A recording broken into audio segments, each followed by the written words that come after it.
Bonjour. La signification des luttes pour la justice sociale a profondément évolué ces dernières décennies. D'une revendication pour une redistribution plus juste et équitable des richesses, nous serions passés insensiblement à une demande de reconnaissance des identités non seulement sociales, mais également liées à l'origine, à l'orientation sexuelle ou à l'histoire.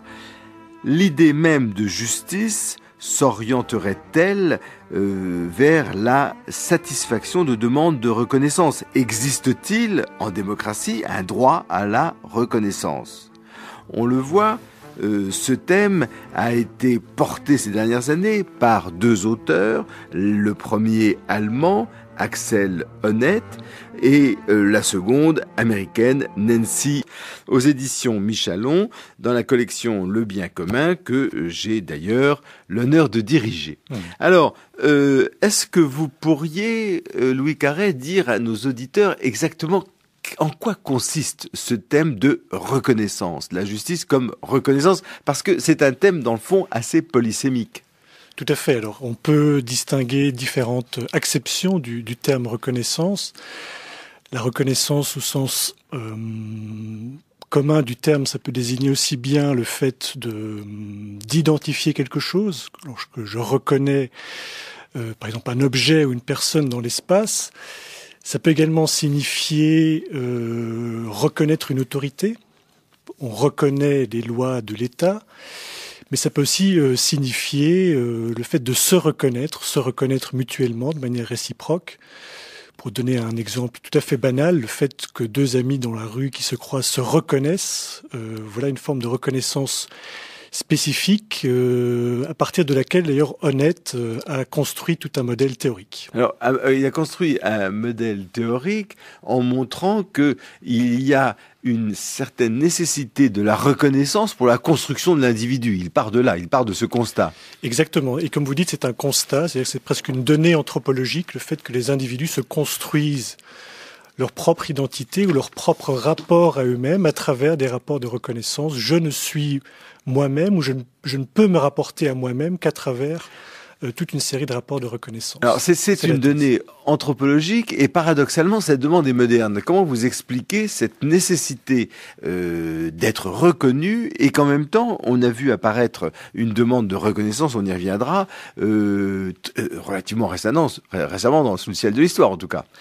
Tout à fait. Alors c'est vrai qu'il y a cette donnée anthropologique fondamentale. Je crois qu'on peut estimer que toutes les sociétés humaines, depuis la nuit des temps, reposent d'une manière ou d'une autre sur une construction de l'identité ou du rapport à soi à travers des rapports de reconnaissance.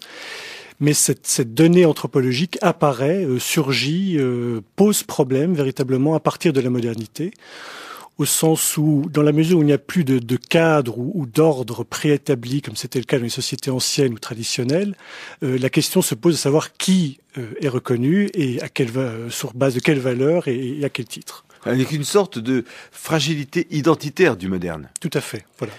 Alors, Axel Honneth va distinguer plusieurs genres de reconnaissance. Il s'appuie d'ailleurs sur les travaux, entre autres, d'une anthropologue américaine, Margaret Mead, qui travaille sur des sociétés de la tradition et qui montre l'importance de la reconnaissance, de la relation aussi, pour pouvoir vivre en société. Tout à fait. Donc, il distingue dans ce modèle trois types de reconnaissance, trois formes de reconnaissance, qui sont des formes qui précisément apparaissent à la modernité, dans la société moderne. Alors la première, c'est ce qu'on pourrait appeler la reconnaissance amoureuse. C'est le fait qu'en tant qu'individu, pour construire ma propre identité affective, j'ai besoin du support des autres. Et les autres, ça veut dire ici les personnes qui me sont proches et chères au sein de la famille ou bien au sein de relations amoureuses. Ce sont des êtres en chair et en os. Voilà, exactement. Effectivement, j'ai affaire à mes parents ou j'ai affaire en chair et en os à mes amis ou à des compagnes ou des amants. Ça va du nursing à l'amitié en passant par la relation amoureuse, quoi. Voilà, et toutes ces formes de relations à autrui se caractérisent par un besoin par des sentiments, par des besoins affectifs. Mais là, on est en dehors du champ politique, on est dans le pré-politique. Exactement, on est dans le pré-politique, même si de fait, ces questions de reconnaissance au niveau amoureux ont également un rôle, peuvent éventuellement avoir un rôle d'un point de vue politique. Je pense par exemple aujourd'hui au débat qu'il y a pu y avoir en France, mais pas seulement en France, sur le mariage. Sur la question de savoir qui doit-on reconnaître comme étant légalement marié. Ce qui m'amène tout de suite à la deuxième forme de reconnaissance, qui est le droit. Le droit, c'est pour un individu être reconnu en tant que personne juridique, c'est-à-dire en tant que personne responsable de ses actes. Et en tant que doté d'une capacité juridique. Voilà, c'est une capacité de se prononcer sur des questions qui le ou la concernent directement. En tout cas, c'est comme ça que Honneth l'aborde. Donc, toute cette notion de reconnaissance juridique, comme on pourrait l'appeler, repose sur une idée d'égalité, égalité des personnes au sein d'une communauté juridique. Et alors, la troisième forme de reconnaissance, c'est une reconnaissance qu'on pourrait qualifier de travail, par le fait que les individus contribuent au fonctionnement. Oui, et puis c'est aussi ce qu'on aurait appelé la gloire au XVIIe siècle, c'est-à-dire c'est ceux bénéficier et qui n'est en rien obligatoire, contrairement à la première reconnaissance qui, elle, est indispensable. Le remarqué de la théorie de Honneth, c'est plutôt dans ce cas-là les travaux de Charles Taylor et de tout ce qu'il a eu à sa suite qui rentre en jeu. Il n'est pas quand même très éloigné, Axel Honneth, parce que dans le débat avec Nancy Fraser, on va venir à Nancy Fraser bien dans un instant, il est quand même plutôt du côté de Taylor. Il est plutôt du côté de Taylor, mais il vient avec un concept de reconnaissance spécifique par rapport à celui de Taylor. Il faut savoir que Taylor, dans un texte fameux qui traite précisément de la question du multiculturalisme, et Taylor part, il faut aussi le remarquer, d'un cas spécifique qui est la minorité francophone au Canada. Oui. Lui-même étant de la minorité anglophone au Québec. Mais qui a la bonté, la gentillesse de supporter la cause de ses compatriotes francophones.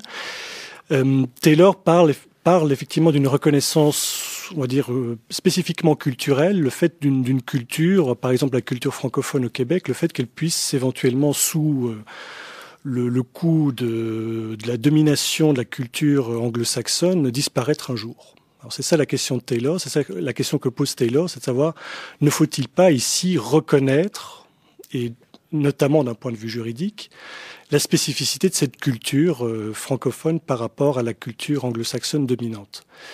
Ce qui pose évidemment un problème strictement du point de vue du droit. Est-ce qu'on peut, d'un point de vue juridique, reconnaître une spécificité à une culture et tenter de la sauvegarder à travers toute une série de dispositifs juridiques? Mais oui, parce que cette question de l'identité, d'abord, qu'est-ce qui définit une identité? C'est-à-dire que est-ce qu'il n'y a pas toujours une part d'imaginaire ou une part subjective à la définition de cette identité? Si on prend l'exemple de l'identité, si tant est que cette expression ait un sens, l'identité homosexuelle, qui n'est pas identité, bien entendu. En quoi est-ce précisément une identité qui doit être prise en compte par le droit? Alors je crois qu'ici, il faut peut-être partir de l'idée qui me semble importante que les identités sont toujours plurielles. On n'est jamais uniquement l'homosexuel, on n'est jamais uniquement francophone du Québec, on n'est jamais uniquement français, belge ou que sais-je. Il y a une pluralité en jeu au sein même de chaque identité. Et les identités sont également, si je puis utiliser une expression d'Étienne Balibar, toujours ambiguës. On ne sait jamais vraiment... Elles se prêtent difficilement justement à des moules, à des cadres préétablis. Comment reconnaître une identité ambiguë? Comment reconnaître qui, par définition, l'acte de reconnaissance est un acte unilatéral, est un acte orienté et public à l'égard de quelqu'un, d'une personne ou d'une cause? Comment peut-il s'adresser à un objet ambigu comme l'est l'identité? Je crois que c'est précisément toute la difficulté aujourd'hui de ce qu'on appellerait les politiques de l'identité, c'est que effectivement l'objet de ces politiques est par définition insaisissable. Et Axel Honneth s'est bien rendu compte de cette difficulté d'avoir à comment dirais-je, à valoriser un sentiment qui était, c'est ça qu'on appelle une sorte de psychologisme dans la politique, un vécu personnel de son identité. Tout à fait. Alors vous reprenez l'expression de Nancy Fraser. En fait, c'est une critique que Nancy Fraser adresse à Honneth dans un débat qu'elle a eu avec lui au début des années 2000. Et Fraser, effectivement, objecte à Honneth le fait que son modèle théorique de la reconnaissance serait un modèle strictement psychologique. Elle parle d'une psychologie de la souffrance pré-politique. Et c'est effectivement une objection de sa part dans la mesure où on voit mal comment, à partir de ces identités insaisissables, ambiguës, plurielles, on définirait quelque chose comme une politique. Et comment a répondu Honneth ? Alors je crois que la réponse de Honneth consiste dans le fait de dire que l'objet de sa théorie n'est pas prioritairement les identités, mais plutôt ce que j'appellerais la dignité de chacun, de chaque être humain.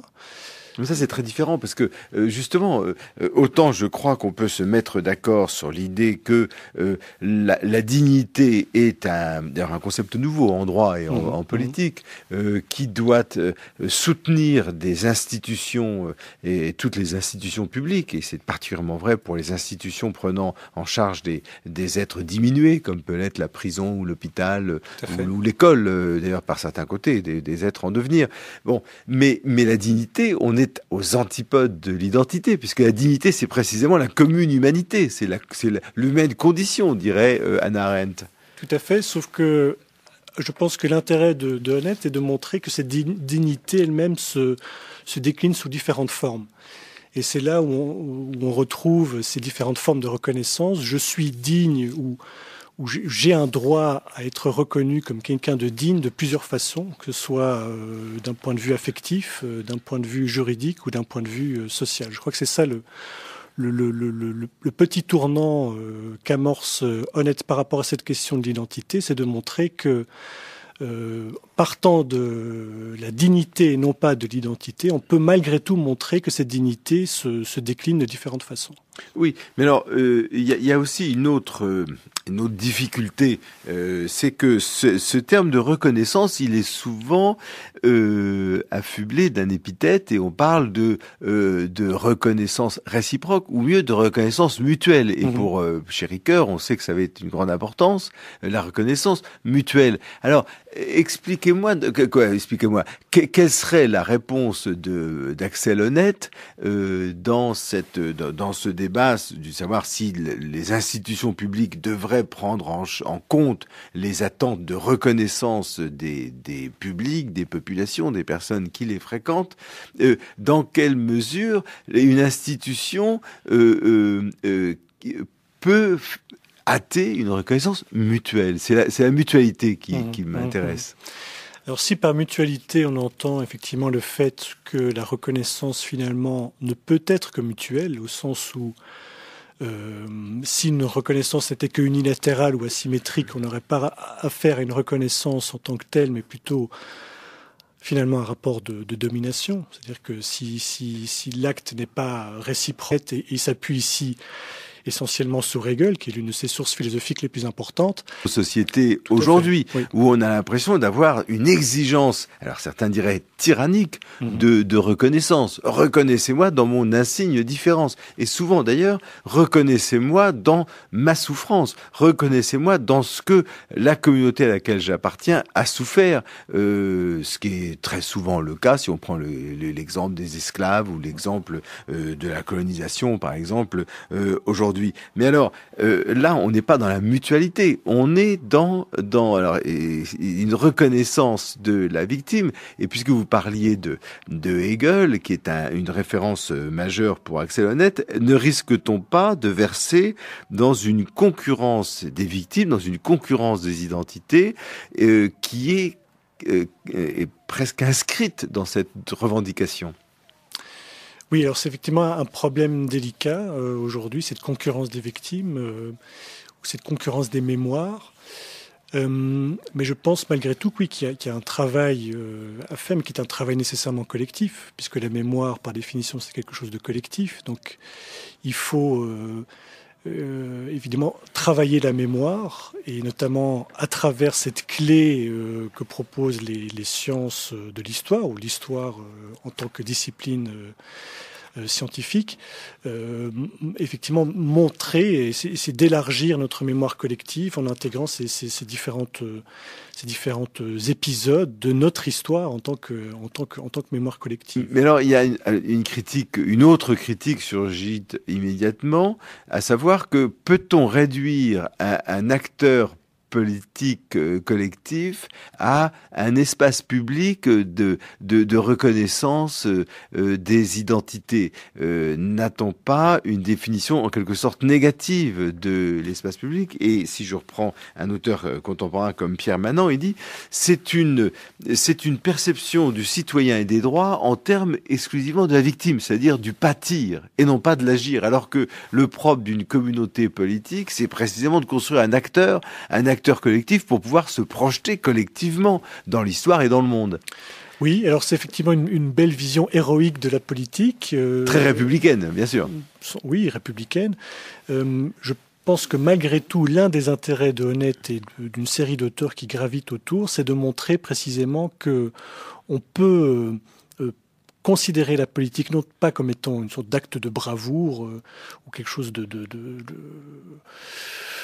oui, voilà, qui consiste à se poser en tant que citoyen. Vous caricaturez un peu la position de Pierre Manant en l'occurrence. Si on prend l'exemple très contemporain de la mondialisation, parce qu'on a parlé beaucoup de l'histoire, mais il faut aussi parler de l'espace et du monde.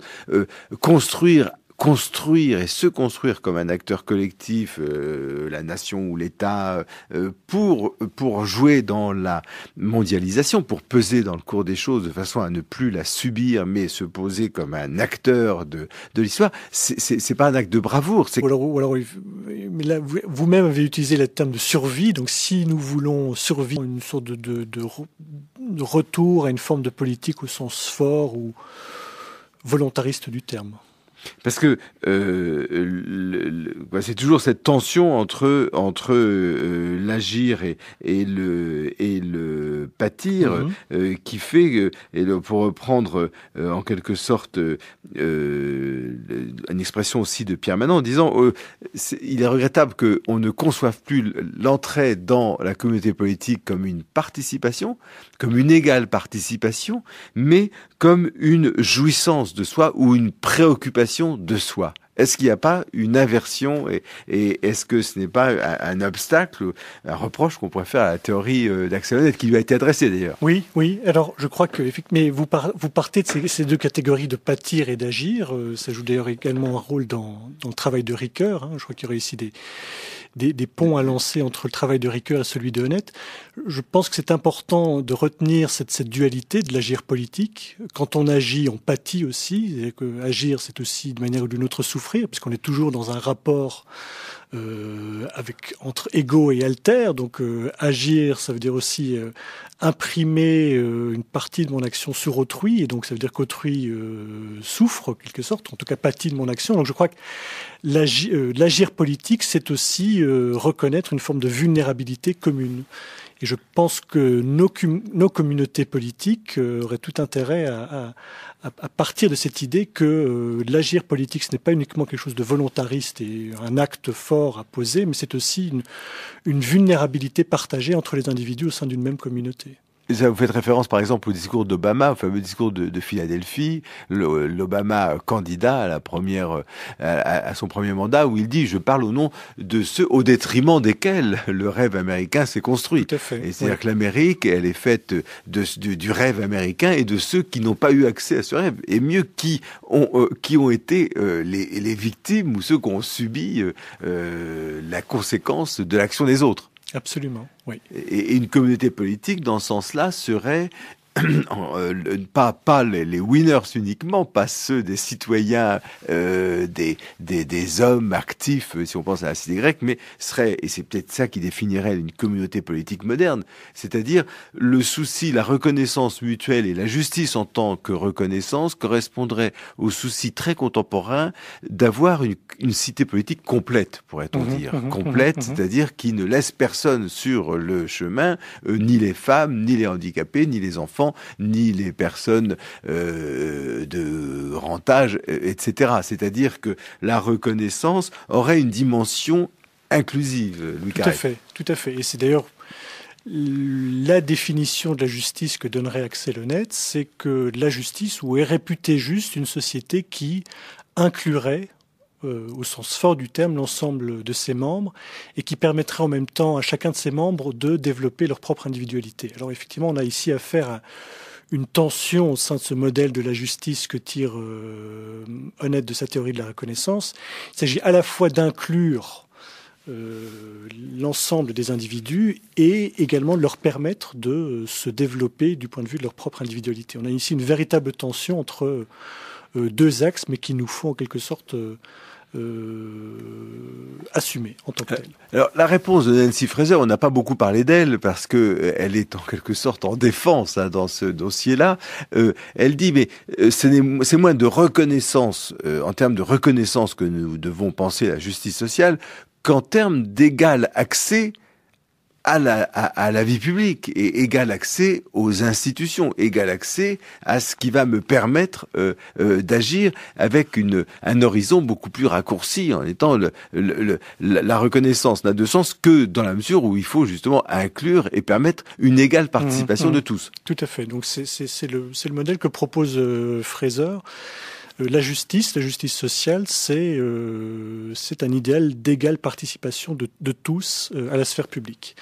Et Fraser indique d'ailleurs que cette égale participation de tous à la sphère publique se fait sur deux bases, grosso modo. C'est d'une part assurer des conditions matérielles qui permettent d'accéder à cet espace public, et d'autre part être également reconnu dans les diverses formes d'identité culturelle qui sont celles des citoyens d'une même communauté. Donc la spécificité de Fraser, notamment par rapport à Honneth, c'est qu'elle prétend en quelque sorte reprendre, inclure dans un même modèle théorique à la fois les demandes de redistribution classiques et les demandes de reconnaissance en termes d'identité.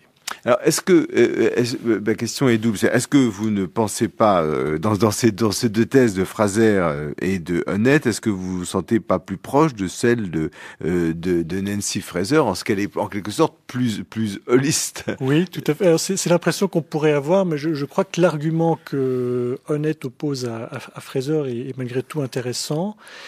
L'argument consiste à dire, y a-t-il véritablement redistribution matérielle ou y a-t-il véritablement un idéal de justice redistributive indépendamment des schémas culturels de redistribution? C'est-à-dire ? Autrement dit, Fraser part de cette idée un petit peu étrange, me semble-t-il, l'idée selon laquelle il suffirait simplement de redistribuer les ressources matérielles ou les biens économiques, sans véritablement prendre en compte les différents schémas culturels qui participent de cette redistribution. C'est-à-dire, qu'est-ce que c'est-à-dire qu'elle part d'une définition de l'économie de marché, qui est en quelque sorte complètement désencastrée par rapport au fait que cette économie s'inscrive malgré tout dans, on va dire, dans une culture. Une culture donnée. Effectivement. Une culture, ça veut dire dans laquelle il y a des gens qui sont dedans, des gens qui sont moins dedans. Voilà. Et donc c'est ça l'argument de Honneth, c'est que au lieu de partir de cette idée un petit peu, je vais pas dire simpliste, mais selon laquelle il suffirait de redistribuer, l'objectif d'une politique réformiste ou radicale serait de changer les schémas culturels de redistribution. C'est-à-dire que finalement, ce qui doit être inclus, c'est cette dimension non économique, extra-économique, de nature culturelle, qui sont les conditions réelles d'existence, comment dirais-je, psychologique, anthropologique des personnes qui participent d'une communauté. Ce qui était donné comme une évidence autrefois et qui ne l'est plus dans la modernité. Et dans le fond, la théorie de la reconnaissance, la justice comme reconnaissance, et qu'on va voir. Honneth, je ne sais pas si Honneth en parle, mais que l'on voit beaucoup dans la justice transitionnelle. Oui. C'est-à-dire ce moment tout à fait particulier dans lequel une communauté politique se redéfinit elle-même après des violences de masse, elle est obligée de prendre en compte cette dimension de la reconnaissance, parce que ça fait partie de sa propre redéfinition. Et ça, c'est une question de la définition qui n'était pas une question du temps où les communautés ethniques recouvraient des territoires plus ou moins correspondants. Tout à fait. Alors, la question qu'on peut se poser, et que je voudrais, ma dernière question peut-être, est-ce que ce n'est pas un moment du débat politique, ce débat sur la reconnaissance, Annette Fraser? Est-ce qu'aujourd'hui, il n'y a pas de nouveau une question brûlante, urgente de redistribution et voire d'inclusion, non plus des identités, mais d'inclusion des contributeurs? Je pense au tout le débat sur la fiscalité, tout le débat sur la mondialisation, sur la responsabilité des banques par exemple, qui rend non pas obsolète, mais qui fait que nous serions aujourd'hui dans une nouvelle étape en quelque sorte de la question des revendications sociales. Oui, sauf que je ne pense pas que un débat exclut l'autre. Oui, absolument. Je pense que et je crois que c'est l'intérêt du modèle théorique de Annette, c'est de montrer que, par exemple, pour reprendre la fiscalité, la reconnaissance joue également un rôle dans cette question de la fiscalité. Je donne l'exemple dans le livre de ce milliardaire qui s'estime lésé parce qu'il paye trop d'impôts. Eh bien, je crois que ce milliardaire prétend-il s'estime lésé dans son identité. Je crois qu'il faut précisément changer le schéma culturel dans lequel se trouve ce milliardaire en question pour lui montrer que finalement, il a tout intérêt à payer comme chaque citoyen ses impôts. C'est ça, et nous serions rentrés dans un troisième stade additif, cumulatif et non pas exclusif. Ce n'est pas un retour en arrière au débat simplement à la justice comme redistribution sociale, mais sur la reconnaissance plus, pourrait-on dire. Louis Carré, merci. Cette émission a été préparée par Victor Massé de l'Épinay, à la réalisation Viviane Noël, à la technique Alexandre Dang.